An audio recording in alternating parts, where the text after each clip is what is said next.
Welcome to live. We're going to talk about Chroma. We've been kind of teasing it for a while now. And in full transparency, Chroma is our 3.0 model. Our base models, we reference them as 1.0s. And we had a 2.0 in the works at one point. And basically, the timeline for the 2.0 and the 3.0 started to get too close together where we were just like, It's just probably better to we should release. probably just do one, you know? Yeah. So we waited, and so we've delayed the launch a couple times. And really, that's just because we wanted to make sure we had a great product off the rip. So we skipped the 2.0, went right to the 3.0. So, and that is Chroma. And the big difference between our 1.0 and our 3.0, or our R6, R8, and our Chroma, is the fact that you have spectrum control from 40% red all the way to 90% red. So that is being able to control the 660 nanometer diodes. And on top of that capability, you also have an independent far red channel. So we've got dimming intensity channel, we've got a red and white balance channel, and we've got an independent far red channel. And that is becoming the most interesting thing we're doing right now in all our testing, and we'll get into that a little bit. But that is what Chroma is. That's why it is different. That's why it has taken us a long time to get this out to you guys. But this is by far the best light on the market, and I can say that without a doubt. For its capabilities, its usability, and how functional it is inside of a grow, this is the absolute best. Yeah, I would agree. I think that people don't necessarily think too much about what their under canopy is supposed to feel like or be built like. And so a lot of people get around the spectrum tuning or spectrum adjustability by just like adding more intensity to diodes rather than having like increasing the number and spreading that out through the entire unit. So your PPFD and your spectrum's even across the colors. Yeah. So what Alex is saying is a lot of spectrum control lights, they don't maintain their output at certain spectrums. So this is 135 water, okay? 15 watts of far red, 120 watts of red and white standard spectrum. And we can maintain 120 watts of output at any spectrum you choose. That is not the case for most of the people on the market that claim to be spectrum controller, spectrum tuning.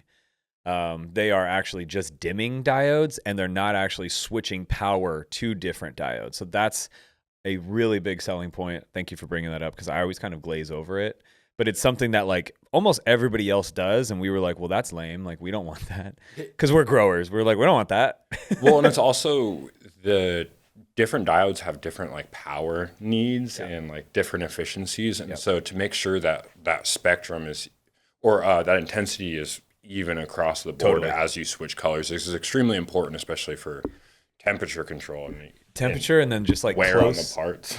yeah, and like close canopy lighting is important to have uniformity in the light, because if you've got, and this is like kind of like the clear lens that I see coming up, is the problem with that is if you've got a bud right next to a couple white diodes, it's going to look way different than the bud that's next to the red diodes. And so, when you're controlling the intensity throughout the entire unit, and we have the diffused lens that really blends those colors together, you have a very even throw at whatever spectrum that you're trying to pull. And that helps with, uniformity of spectrum is going to help with uniformity of product. So agreed. We love this thing. And I think like a lot of people are stuck on the idea of like the far red and being like, hey, well, my top lights now have far red. Do I need this? And I think Chroma is about spectrum control. It's about giving the grower the tool to be able to play with things the way that they want to play with it, be able to figure out each cultivar in their own grow. Not necessarily you have to do this way. Yeah. Yeah, far red is like the cherry on top. The meat and like the actual like cake of this all is being able to control your final product, and being able to do that through spectrum control on the Chroma units. So we have a huge list of testing that is going to be going down here very, very soon. But basically, if you're growing for finished flower, you should probably be finishing towards a higher red at the end of, during ripening and at harvest, because that's going to create, greater anthocyan production, purple. And, conversely, we've seen better results. Like if you're growing for, concentrate, we've seen better results come from a more white light. And so the 40% red is probably a good place to finish at. We're going to play this out. We're going to have we just got the capabilities to run a lot of tests. Like this week, it's been a heavy week. We'll be sharing soon. We have some good, cool things to share. But we're going to be doing a lot of this testing and proving it out, because these are theories right now, and we really want to create some hard data behind it. So it's just going to take some time. But the Chroma unit is going to be timeless. That's what I think is really cool about it. Like with all the evolution and cultivation we go through every 6-8 months, the capabilities of this light makes it timeless to be able to really achieve all the results and grow how we need to grow as commercial scale and techniques evolve. Just recently, I've been sitting and having conversations with other lighting companies, and just hearing the fact that most of them don't do any sort of testing beforehand, that they just get a product and they're like, the engineers are like, theoretically, this is the best thing possible. This is better. And then they give it to a couple of growers that they're like 5. Yeah, that they're cool with, that are doing that get free lights. Yeah. And so they're going to have the results based on this, versus being like, hey, we're actually trying these in rooms. What is your plan? What is your goal before starting this?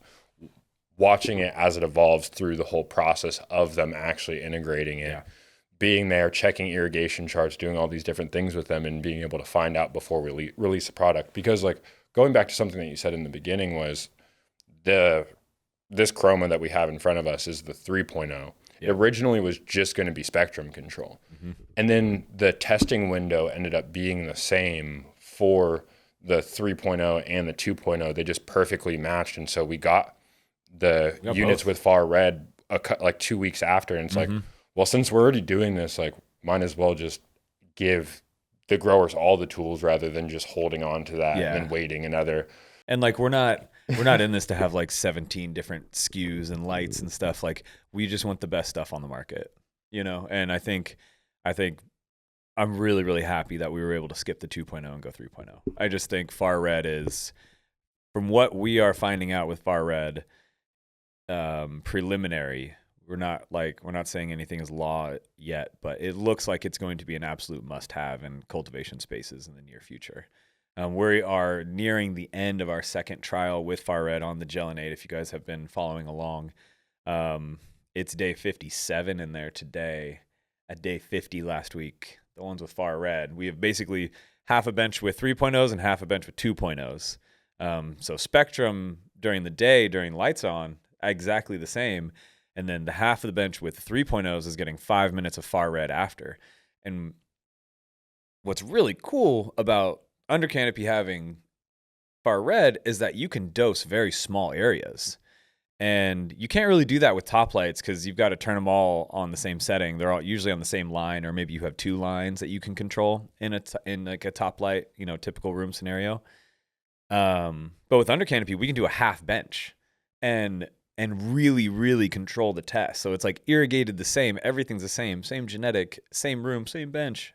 It is about as controlled as you can get in cultivation. And I mean, we're going to share the results. I've got pictures from last week that are absolutely ridiculous. So we're excited to share those results with you guys. We have no yield results. It's going to take a month at least, but I think sometimes people expect to just get the answers immediately when we're releasing it. But we're releasing the information as we're finding it out. We're not perfectly manicuring it before giving it out to people. There's no need to I'll steal your word, manicure it or curate it so that we sell chromas. This is these work. And we get the data. The only thing that takes time is receiving the data and then also putting it in a digestible form. That's something that we're new at, with sharing the data. And it's just like when we get more reps with this, we're going to have a template that we follow, and it's going to be super simple. But getting the data out to you guys is actually probably the most difficult part. Like growing is not hard. Understanding our trial isn't hard, but taking that data, we have to digest it, and then we have to make it palatable for everybody else, is very difficult. So I think a lot of people assume that like every run is the same all the time and consistent, but there's so many variables that are happening in all of the flower rooms all of the time. So you have to be like, hey, we noticed this sign on this day. Yeah. Is it something that is caused by the lights? Was it something that was done nutrient wise? Was it because one AC went out? And so we have to be able to interpret like what we're actually releasing to everyone and what's actually happening. And I think where the idea of there's multiple trials happening at any given point in time is everything's in 3-month cycles. We just happen to have enough rooms that we could be able to work with and do testing in to be able to have multiple of these trials going at the same time. So we may have 4 trials going, and so you might be getting slow updates on all of them, but they're all in process. They're all in process. Yeah, we're really excited about this Gelato trial. It's night and day difference between the side with far red and the side without. Absolutely night and day. There's so much greater health on the side with far red, which was not in the cards. I didn't think it would look healthier and be a more robust plant with just 5 minutes of far red. No far red during the day, but it is an HPS room. So that's something we're testing next, is what far red looks like in a top light LED room without far red happening for 12 hours a day. So we could hypothesize that the far red in the HPS light is having an impact as well, but we are seeing a definitive different result with 5 minutes of far red on after lights off, after the HPS have turned off on the 3.0 side than the 2.0 side. Absolutely different plant, different everything. Yeah, and I think there's 2 important things to note. One is where the separation is. You could actually see how far the far red is carrying to the plants, because it's like they are a little bit taller, and then there's this gradual slope that just comes down, and there's like, you could view the stackings a little bit different, and it's just like almost like a gradient of like also just like maturity, I think, too. Maturity for sure. This trial has less of a height difference. They're almost the same height. Last time we overdid it. Like we've been very clear that we think we overdosed them with far red. And that was 12 hours on and 15 minutes after lights off, and that was like way too much. So this is just 5 minutes. We basically found the maximum, and now we want to find the minimum, and we think the minimum is 5 minutes after lights off. Shout out to Mitten Master. He is and Mobile J, like they're about a year ahead of us in testing and have helped us speed up our process immensely. So shout out to those guys. We're not trying to take their tech, but we are trying it in controlled scenarios and just with Under-canopy. So, but yeah, it's absolutely different plant. We're excited to share the results. I would also like to add, when it comes to like consistency, the people that are cultivating this Gelato are arguably some of the best people to be able to. Yeah, we're in Sacramento. We've got a lot of hitters around us, and we're lucky to be in there. But we're excited to be able to kind of take control of our own R&D here very shortly, and we'll keep you guys updated. Is there any questions, Carissa? So really, you guys have answered most questions as you've just been talking, and it's kind of like landed perfectly where it's own asset, and you guys are talking on it. People have asked about pricing, but we'll be releasing pricing as soon as we have it. We're going to be extremely competitive, though. This isn't going to cost you an arm and a leg. Like, it's going to be extremely competitive, especially for bulk orders, big commercial facilities that are looking to add on. We're going to be extremely competitive. You guys are going to be hyped. Yeah, and I think like if we're talking about like just when it comes to pricing and then like even this like delay in releasing it, we're wanting to just make sure all of the controller, like everything is perfect. It's good to touch on the controller. Yeah, because when you get to more complicated lights like tunability or spectrum adjustability, you're having to have so many different channels happening at the same time. And so a lot of more basic 0 to 10 volt systems have a hard time doing that. So we've been working on a few different projects. One for people that are using bigger panels and like grow links, Priva, Agritech, those kind of things, to be able to integrate that 0 to 10 volt system and make it work using a converter box. Yeah. And then also working with some companies to actually have controllers that are still running the same digital protocol for it. And so we just want to make sure everything is right, everything's tested before releasing everything. Pretty much. We just don't. Yeah. Will these qualify for rebates? Yes. Oh yeah, definitely. Yeah. Anywhere in the nation that has rebates right now, these will qualify. They're not listed on DLC yet, but they will as we release them. And then if I don't have far red in my top light, what are the potential benefits to utilizing far red with the chroma? So our big question, great question, awesome. That's kind of where we started a couple months ago, like 6 months ago. Far red is still, it's been tested by scientists, but it hasn't been tested by growers. And there's a big difference there where scientists, like one of the trials, they gave the plants nothing but far red. And then they were like, far red hurts plants. And we were like, well, yeah, you gave them nothing but far red. So there's a little bit of an issue there.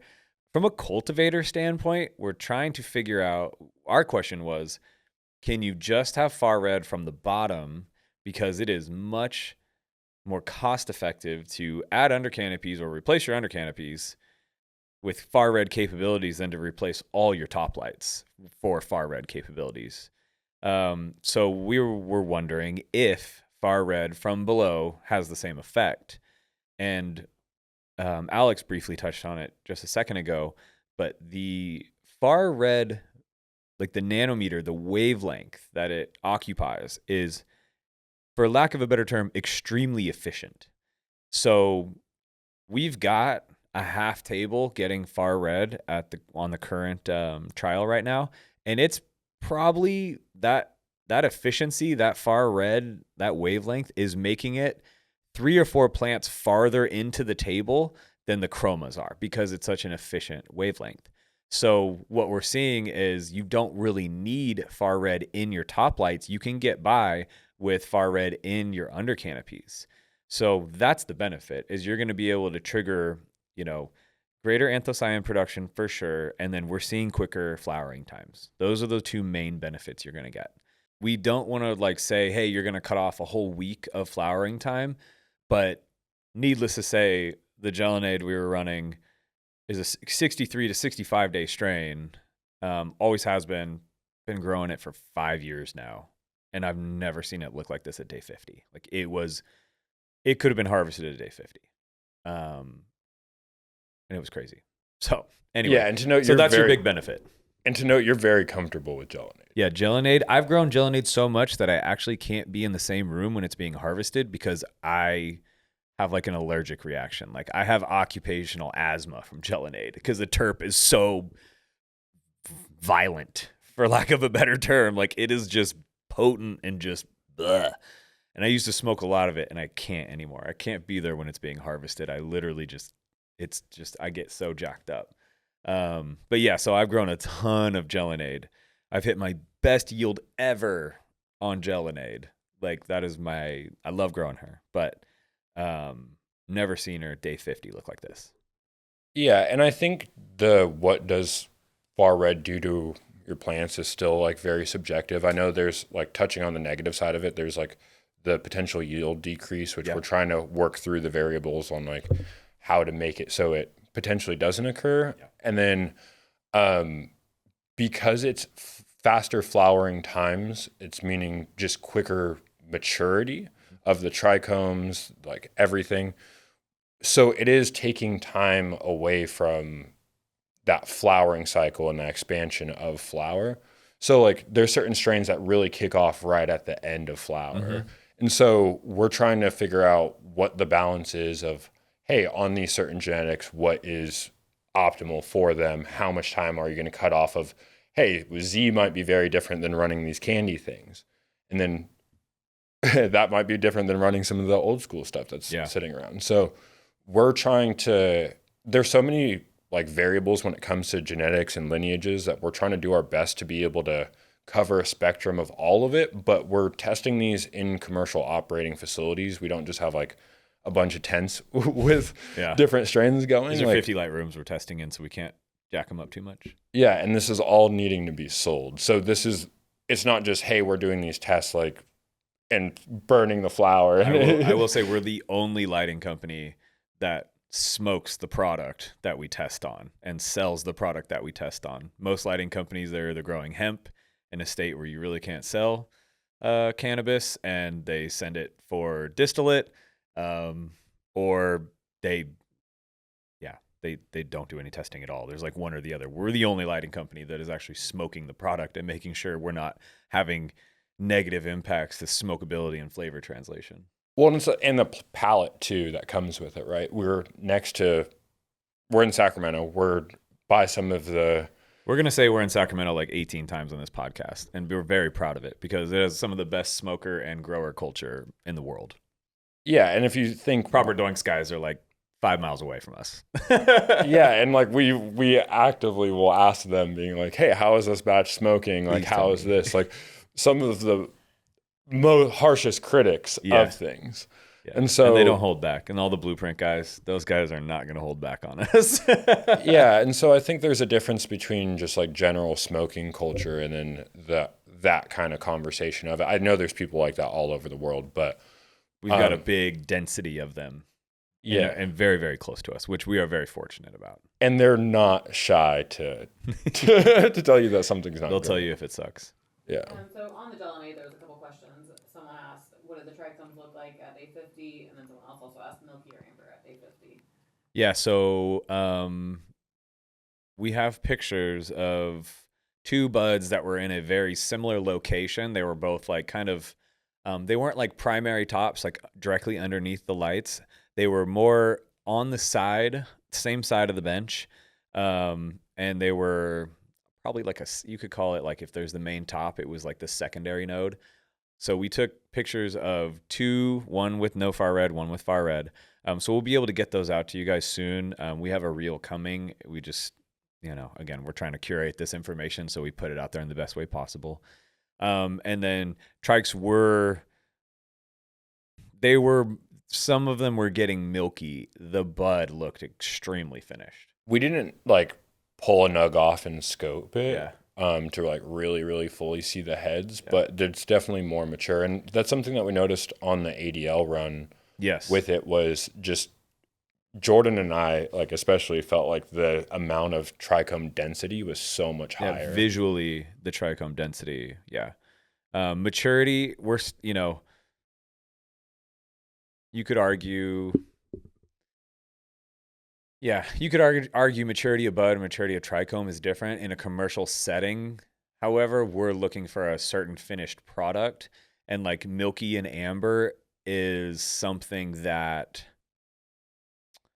has really gone away, unfortunately, for the sake of commercial schedules. But it's a great question, and honestly, that's another data point we need to track.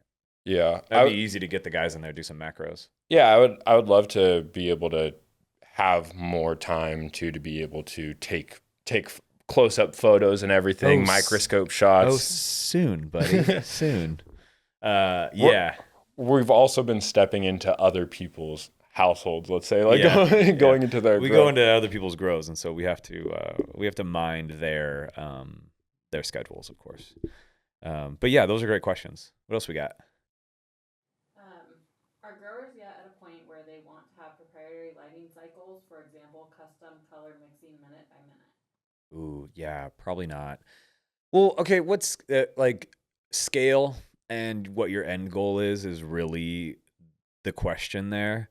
How big do you want to be doing that? Do you want a 4x4 tent? Well, then yeah, you can probably get pretty tricky.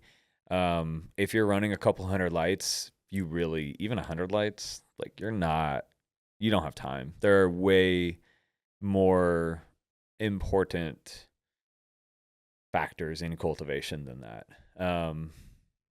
But yeah, if you want to get tricky, you can. You just got to start small and ramp up to being big. It'll just take you a couple years probably. Well, and then I think it has to do something with the amount of time that it would take to schedule it and test it. I feel there tends to be something in which people will like get like one or two runs off of it and be like, "Oh, this is gospel now." And to me, I feel like, hey, 3 runs, like 3 runs to be able to like Prove it. test it. It's probably 10 runs to be Prove able to to fully prove it. And so it's like 10 runs, if you think in 3-month cycles, is a lot of time. So to be able to get that information in a usable way, especially with testing so many different things, is just not really commercially viable. And then the amount of work that it would take to track the data on that and to be able to do that in a true manner, I think would be extremely difficult, not counting like scheduling. Yeah, you could maybe get a scientist to do this, but like doing it on a commercial scale, like the technology would have to be there to make it easy on the grower, because we have spectrum tuning. And really, just really quick, let me do some vocabulary. Like, spectrum tuning is being able to control every single color wavelength in the spectrum with, in your lights. Spectrum control is what chroma is. It is a balance of red and white. So we're balancing the two primary colors, white being full spectrum, all the color, and then red being dedicated to the farther side of the wavelength chart.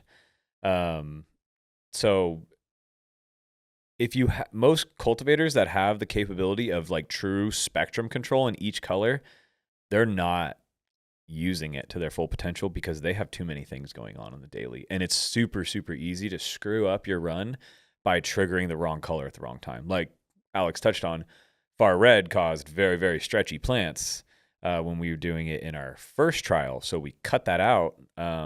We cut far red out during the day and only did it at night. And we got very similar growth habits of the plants with far red and the plants without far red. So having that control doesn't always translate to usability for the grower. We're trying to make it so this is enough control for the cultivator to get the final product they want without overthinking it. Keeping it as simple as possible without overcomplicating it. There, you said it way better. Because it ultimately comes down to like, hey, what controller are you going to be using to do this? Do you trust that controller? Because the reliability of most controllers in general, I feel like can be lacking at times. Mm-hmm. And then if it's not lacking, the UI is so complicated and it just takes so long. And then so if like for a lot of spectrum tunable lights, you're going through and you're adjusting each of these colors individually, and you almost have to save that as its own recipe.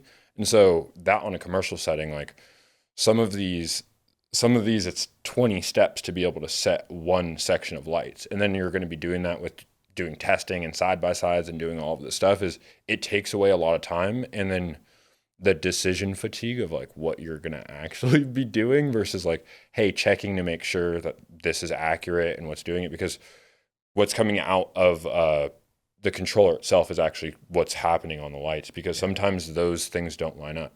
Yeah, agreed. So we're trying to keep it simple. Apologies for the little weird filter happening. Whoever's watching don't know what's going on. You have a filter on? It just turned on by itself. What'd you do? I don't know. It's like this, it's artsy. So Okay, we can be artsy. I'm like super not artsy, but I can be artsy. And I can't figure out why Google's not helping. Anyways, if someone's still using HBS top lights and they're thinking about switching to LED, should they go with the R6, R8, or would the Chroma be the better option? Chroma, as we were saying, Chroma is going to be pretty evergreen. It's going to be able to adjust with any kind of changes you're going to make in your cultivation facility. However, I would go with an R8 if you were looking at the base model. If you're going to eventually switch to LED, just go with the R8. That's no-brainer in my opinion. But if you want a little more control, the Chroma will be releasing, here very soon. Any testing being done on using Faven to maximize hash production? Yeah, it's coming. We promise it's coming. We have some pretty cool hash guys that we work with that we've got some guys that are really, really interested in that. And again, just lucky to have them around this area. Somebody to reach out to would be Salts and LEDs, Jay Yokio of Athena, doing some really cool research in I think he has a 4 or 6 lighter, but he's got probably more watts in his room than He's probably got like 3 times the amount of wattage that people like most people have in their rooms. And he is playing around with how much red he takes his whole. Sorry, let me start back up. He takes his whole crop to fresh frozen and does rosin with it. He noticed that finishing or running too much red during the cycle diminished his wash return, but it diminished his wash return, but it was some of the loudest terps he's ever produced. Conversely, finishing with a little more blue and white gave him a higher wash return, but wasn't as loud. So reach out to Salts and LEDs, Jay. He's an open book. He's a great guy. He probably has a little more information, but we are about to really unlock the ability to test just for hash. And We're like stoked. we have some pretty notable like hash makers that we work with, and in a commercial facility, like commercial production as well. And I mean, my goal is to go to Ego Clash and do stuff like that every year, to go see the hash competitions and see what people are doing. And so hash and rosin is something that I'm really, really passionate about. I think another weird topic on this is how many heads are going through versus like the consistency of the oil itself. Like if you're having terpier stuff, it kind of ruins your bags more, like when you're actually washing and going through that. So like Z, for example, sometimes like just trashes your washing bags just because how oily it is. So if you're getting a higher oil production, you like with the more reds, you might be getting less yield because it's messing up your bags more potentially. Whereas like with the more white and you're getting more heads through it, conversely. So it's tough to be able to nothing test. about rosin. Yeah, I just smoke it. It's definitely something to be able to test though. And then we've got and excuse me if I say something wrong here. Within EU GMP Oh. and GACP standards, You are on the right track, sir. the flower has to test within a certain variance. Yep. 10%. Can Faven Under-canopy help create less variance in the final product testing? 1000%. We are working with some really big producers in different countries that are GMP and GACP, whichever one it is. I can't remember the acronyms ever. Yes, 100%. Because that batch, the variability between batches can be 5% up or 5% down, because they are looking at this as a medical, as a medicine. It has to be within certain constraints. And if you are outside those constraints, you basically have to burn that batch. So you are looking at a more consistent flower top to bottom. So there's less underclearing that needs to be done. All those buds on the bottom are going to test much more similar to the buds at the top than if you didn't have under-canopy. So that's something we're gearing into. Basically, all of those standards, kind of gear towards uniformity of light instead of intensity of light up top. Uniformity of light, uniformity of maturity, uniformity of cannabinoids or cannabinoids, uniformity of final product. Just a comment from someone that said they always thought it'd be really cool if a light could simulate natural moonlight. Oh. Ooh, we're far away on that one. But it is a trip because you go outside. Like I'm primarily a light depth greenhouse and outdoor grower. I just really got big into indoor 5 years ago because the market made me. But you go out on a full moon and the plants are lit up. Like it's not sunny out, but it is, it's a lot of light, and they never seem to trigger. And it always was interesting to me. But it has to do with that plant, naturally being outside, but we haven't looked into that. There are lighting manufacturers that don't turn their diodes off all the way, and so they've always got a little something, but that's a case for another day. Make sure they're actually testing. How are you guys going to help growers find the most effective way to utilize Chroma in their unique setups? That is all we do. We are very proud of trying to put out resources that are at least a good starting point for cultivators, and then they can refine within the parameters we set. And with that, you're going to have a Growing with Chroma guide of hey, this is where we would start. if your goal is this, try this. And if your goal is that, you should start with that. There's always going to be some nuances in every facility, but we feel like we're pretty good at putting the resources out there so that growers can have an understanding of where to start and then refine after a few runs, 1 or 2 runs. So that's our goal. And that's why we're kind of making sure we put out the right information when we launch the Chroma. The Chroma's been ready. It's been ready. It's been in testing. But we want to make sure the resources, the trials, and the controller are all up to standard before we drop it, because we do think this is by far the best light, and it's going to dominate everybody. And if you have If questions there on was everybody else. and if you have questions on things, you could give us a call. That's Oh mine. my gosh. That's mine and Dylan's job. My entire job with Faven is I do R&D, and then I also QC. do QC, all of the grow and tech support. Like my job, Tim asked me, being like, hey, what would you want to do if you could do anything? And I said, R&D and just talk to growers about growing. I don't want to handle anything else like that. That was supposed to be my job. So but I have to run the company, unfortunately. So if you have unique setup questions, like we're in facilities all over everywhere. And we've got 3 primary cultivators on staff now. We have Mike. He just joined the team. Alex, I've been working with Alex for 4 years now, and then I've been growing. He's been growing for a long time. I've been growing for 15 years.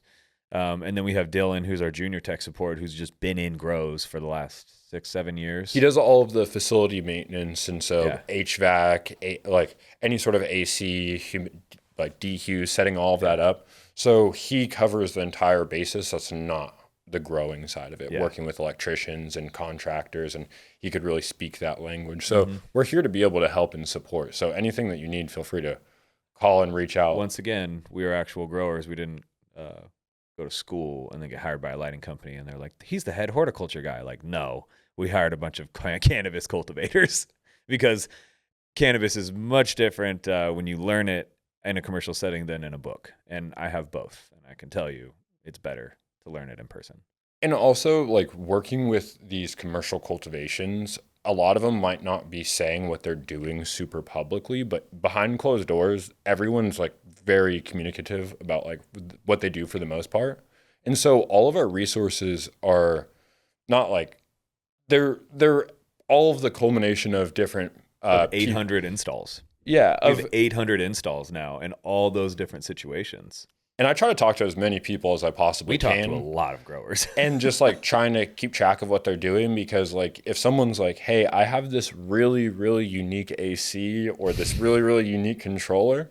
Yeah. And that I have reheat. And that could just make someone's life and save them an extra few hours of work by just being good and keeping track of those things when they're brought to us. Like it just allows us to be able to be supportive of them. Yeah. And it's hard when everyone wants to know, like, hey, when you buy like a car part or something, like, I want to know that this is for this exact model, for this exact thing, and they want it to be completely tailored towards their facility. Agreed. And so we can't release all of that information out there just being like... Because it's somebody else's. Yeah. It's someone else's, and it's also just too much to be able to search through. Like, true. How do you categorize being like, these are every single fluence room that we've ever been into. This is every single Think Grow, Gavita, and just being like, this is Rockwool, Cocoa, Dedafim, different fertilizers. Like the variables just get exponential. But that's why we pride ourselves of like taking that information, distilling it down into these loose parameters that if you stay within them, you won't screw it up.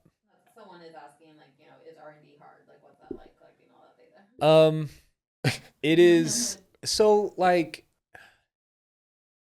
hard is subjective. This is probably the most fun part of cultivation. It's easy to fall out of love with cultivation because it's such a massive undertaking now, and these facilities keep getting bigger. Margins are getting worse. It's a tough time. R&D is where I'm finding that like I have so much love for it that it's hard, but it's the most rewarding. So I feel like, yes, it's difficult to it may be difficult, but like, dude, it allows us to talk to cultivators all day. Like that's not hard, like that's the most fun we get out of it. So it's hard in a sense that we need to beef up our team. We need to make sure we are all supported. We need to have our own SOPs in place for tracking all this. And we are in the process of doing that. And it feels like we're kind of standing still right now, but we're making these huge leaps and bounds in R&D. And pretty soon this machine is going to just start kicking out papers and really good research. And the flower that is grown in those rooms will be smoked and not sent to distillate. Yeah. So, yeah, and I think it it's hard, depends. but It depends on the type of person that you are, because like I won't be doing data capture. He will. So there's there's different roles for, I guess, what you're doing in R&D. You good? Different goals for what you're doing in R&D. Tim's a good person to just take, like, having a step back and not looking at all of the numbers all the time. He's very easily able to be like, all right, like, here's a wider picture of what's qualitative happening. and Alex is quantitative. Yeah, because I'm just keep track of everything that I do. Like, and that drives me nuts. Like if I try to, like if we're talking about like steering, right? Like you can be measuring your plants. If you're always doing that, it's not something that you have to like add into your routine to be able to do for this R&D stuff. And like you can get tools to help you keep track of those things. Like having an AI, like I'll just have my AirPod in and just talking to the AI as I'm doing things, and it will just log everything for me so I don't even have to sit down at my computer. You should quit Faven and show people how to do that with AI, because you could have your own business on that. It is really cool how you do that. I'm still just typing in questions going, can you help me? Using it like Google? Yeah, use it like Google, which is the wrong way to use AI. But yeah, we're, like we said, capturing the data, being passionate about the plant, very, very natural. To everybody on the team, but the hard part is creating the lens that you want to, creating the parameters you want to work within so that you get the right results that are worth it. Like doing the correct trials and trying to answer certain questions and not starting with like this broad umbrella. We have to start broad, but like understanding what the path is to, getting the truth is very difficult. But capturing data and stuff, not hard. Analyzing the data, much different. Someone asked just about the dimensions on the light, how long it is. Identical to the 1.0s, 46 inches tip to tail. They clip into each other. It's absolutely identical to it. 2 drivers, different protocol. Lighting or the diode density is insane in here. There's a ton of diodes in here. So that's the major difference. But yeah, it fits in. We love this mold. We landed on this mold for a reason. So once we realized we could keep the same mold, it was so much easier. And then someone's asking perpendicular versus parallel. What's that like right now? Are you feeling preferences depending on setup? Yada yada. Perpendicular or die? I think it depends. It depends. So this is really difficult because I can't definitively say like, hey, one is better than the other. I am leaning towards a preference of perpendicular in the ways that I cultivate, or similar ways to how I cultivate, like plant size, like the way pot size, like substrate volume. I think in certain aspects, depending on if you're running these giant, massive plants, having them mounted in a proper way, high or perpendicular is good, but then the mounting process could become a little bit arduous at times. Whereas like in other situations, running parallel, especially on like some of the living soil beds and stuff, may just be easier workflow wise, because it's a balance of what is happening on the plants, what is coming out of your end product, and then usability and workability. And especially in commercial cultivations, like every hour that you spend, every hand that you have plugging these things in, hooking them up, setting them on whatever mounts that they do is time. And so it's really good to find that balance between what your goals are and then how long it takes you to achieve those goals. But I'm leaning towards the side of perpendicular under most circumstances. Yeah, I'd say probably 85 to 90% perpendicular. Even on 5-foot benches, even though it's a 4-foot light, it's shown that the lighting overlap light to light creates a more uniform intensity across the canopy. And if you're running parallel, you get that crossover on the middle plant. Say you have, 5-foot wide bench, you've got 3 plants wide on that. That middle plant is getting a lot of uniformity, and the outer plants are lacking a little bit on the edges unless you go 3 lights wide. So instead of going 3 lights wide on parallel, you could simply turn this perpendicular and get actually a better return on less wattage. So we would recommend that. Well, and it's also just not like it's not just a, hey, this visual, it looks like it's covering more. Like we've done testing to see where it's like. Yeah, if you do a sphere test, you can see that like the intensity is going to throw itself into the next light. It's going to have great crossover, about 2 feet in each direction. So every 3 feet you have a light. Like you're still doing 2 lights per 4x4. They're just in a different orientation. I think if your rooms can handle and workflow wise, you like the perpendicular may be better for like deleafers and like doing things that. But I think the big question right now is less perpendicular versus parallel, because if you're running parallel, like it's because of reason right now. Whereas like, is it every plant? Is light plant, or is it, hey, light plant, if you have the money, this is the big thing. If you have the money, you go plant, light, right? Every row of plants, you've got a light in between them. And like electrical too. Yeah, and the electrical power constraint.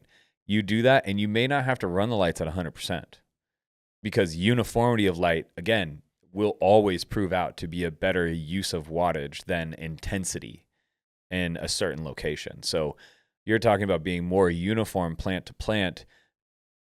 Plant light is going to always be better than 2 plants, 1 light, 2 plants, 1 light. But most people, one, they're constrained by finances or constrained by electrical.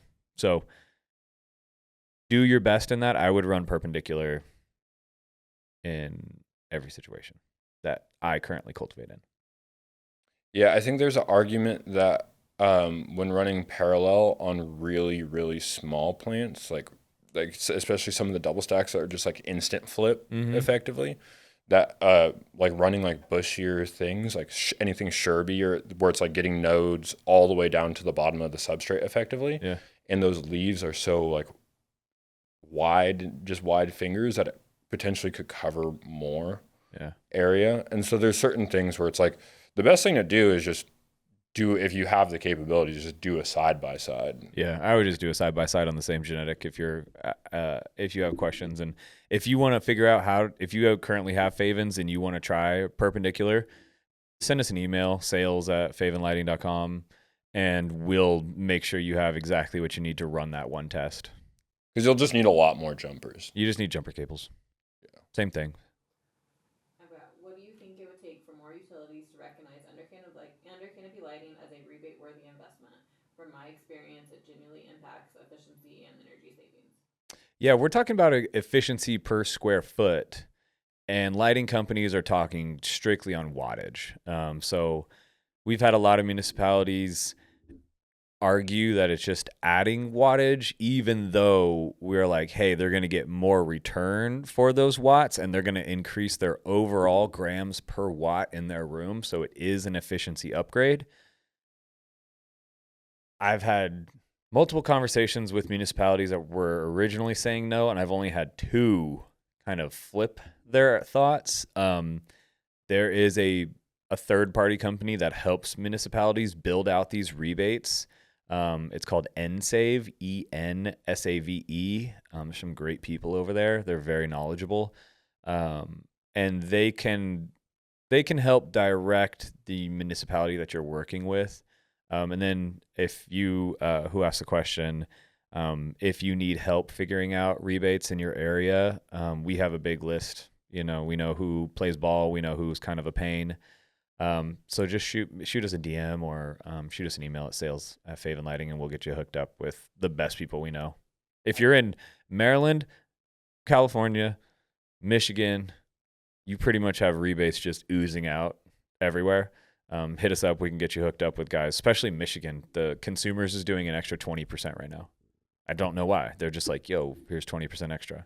I think I feel like there's a separation between cultivators and then the government. And then, Nuh-uh. and so What? a lot of them, I feel like a lot of these companies also, or municipalities also don't understand being like, hey, I'm probably going to purchase another building and then throw a bunch of HPSs Yeah, in what's there. better? Like, I'm going to Having be more using square another footage or having more efficient square footage? You're like, I'm buying another 30,000 square feet, or I could throw lights in what's already here. And It's a tough conversation, but yeah. some people play ball, some people don't care. If I'm in a greenhouse, does under-canopy still make sense? Do you know anyone using Favens in a greenhouse? Makes more sense. Yeah, Terp Mansion. He's all decked out with us. Luke up in Humboldt. He had an amazing return on his winter run. He was running all candies and basically got his quality and yield up to a level where he sold at a premium and had more of it. So greenhouse is probably the best application of under canopy lighting, especially if you have traditional, like very tall ceilings and you're hanging lights very high above the canopy. By the time that top light intensity reaches the canopy, they're diminished. So under canopy, the umbrella term for, traditional like under canopy, inter canopy is close canopy lighting. Close canopy lighting in greenhouses is the most efficient use of wattage. I would argue it's better to add under canopy lights in a greenhouse than it is to add upper canopy lights or top lights in a greenhouse. You can always rely on the sun, or at least even on a cloudy day. You have 400 to 500 micromoles at top canopy. But with the location of